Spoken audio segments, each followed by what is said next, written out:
बच्चों question number 9 देखें तो यहाँ पर एफ एक्स किस तरीके से डिफाइन किया गया है, अब देख लीजिए, ठीक है।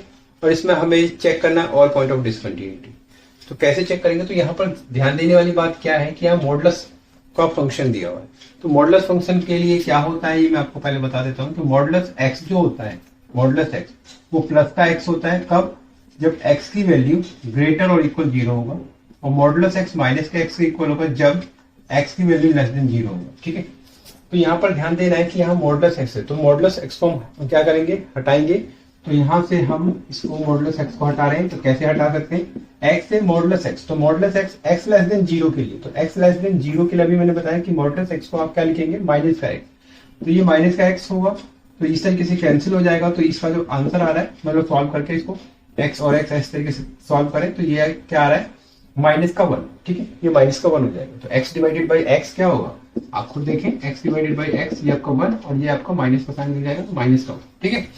साथ में ये कंडीशन क्या है ये भी आप बता दीजिए कि ये x लेस देन 0 के लिए आ रहा है, ठीक है। साथ में यहाँ पर एक कंडीशन ऑलरेडी दिया हुआ है और उसने कहा था कि x ग्रेटर और इक्वल 0 के लिए फंक्शन की वैल्यू माइनस का 1, ठीक है, माइनस का 1। अब अगर आप जरा ध्यान से देखें इन दोनों को, इसका मतलब क्या है कि x लेस देन 0 के लिए -1 है, x ग्रेटर 0 के लिए -1 है और x इक्वल टू 0 के लिए -1 है। तो कुल मिला के अगर आप इसको अगर आप इसके पूरे रिजल्ट को लिखें तो कैसे लिखेंगे कि fx जो है वो -1 के इक्वल है। अब 0 से लेस देन हो, 0 से ग्रेटर हो या 0 हो, तो कहीं पे भी हो, 0 से छोटा वैल्यू कोई ले लीजिए, बड़ा वैल्यू ले लीजिए, 0 ले लीजिए। तो इसका मतलब ये होता है कि ये जो fx है वो -1 है कब है, जब x बिलोंग्स करेगा, इसी को हम आप ऐसे लिख सकते हैं कि x बिलोंग्स रियल नंबर। मतलब ये है, ये क्यों मैं बता रहा हूं, जरा देखें, तो ये 0, तो 0 से कम, 0 से ज्यादा और 0 पे, तो ये पूरा रियल नंबर लाइन ही कवर हो गया। तो जब पूरा रियल नंबर लाइन कवर हो जाता है तो इस तरीके से आपको लिख देना है कि x बिलोंग्स रियल नंबर के लिए ये फंक्शन है। अब आपको ये सारा फंक्शन पे ध्यान नहीं देना, इसके ऊपर ध्यान देना और इसकी all point of discontinuity check करना है, ठीक है। तो रियल नंबर की बात करें तो रियल नंबर पे हमने कोई एक पॉइंट लेट कर लिया कि c है, तो आपको लेट करना है कि x इक्वल टू c है और ये जो c है वो बिलोंग्स कर रहा है रियल नंबर, ठीक है। x आपने एक c पॉइंट ले रखा है और c जो है वो रियल नंबर से बिलोंग्स करता है, ठीक है। अब आपको क्या करना है कि इसमें लिमिट फाइंड आउट कर लेना है, लिमिट और फंक्शन की वैल्यू चेक कर लेना है कि क्या इक्वल आ रहा है कि नहीं आ रहा। तो लिमिट की वैल्यू में कहां चेक करूंगा, x टेंड्स टू c के ऊपर और ये आपका fx। तो लिमिट की बात करते हैं, x टेंड्स टू c और fx क्या चल रहा है, तो ये फंक्शन है।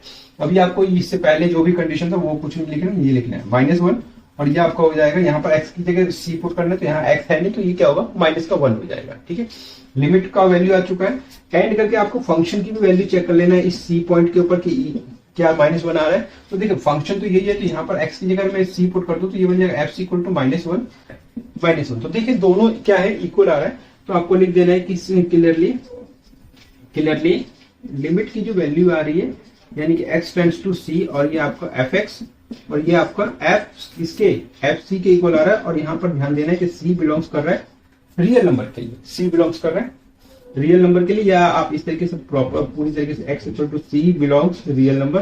तो देयरफॉर इट इज मतलब फंक्शन, इट इज क्या है, कंटिन्यूअस होगा, ये कंटिन्यूअस होगा, it is continuous for all x belongs real number. तो सारे रियल नंबर के लिए क्या होगा, कंटिन्यूअस होगा। लेकिन हम बात कर रहे हैं किसकी, डिसकंटिन्यूअस की। तो डिसकंटिन्यूटी चेक करना है, तो लास्ट में आपको लिख देना है कि हेंस करके लिख दीजिए, there is no point of, यहाँ पर कोई भी पॉइंट नहीं है, नो पॉइंट ऑफ डिसकंटिन्यूटी, ठीक है, TINUI, डिसकंटिन्यूटी।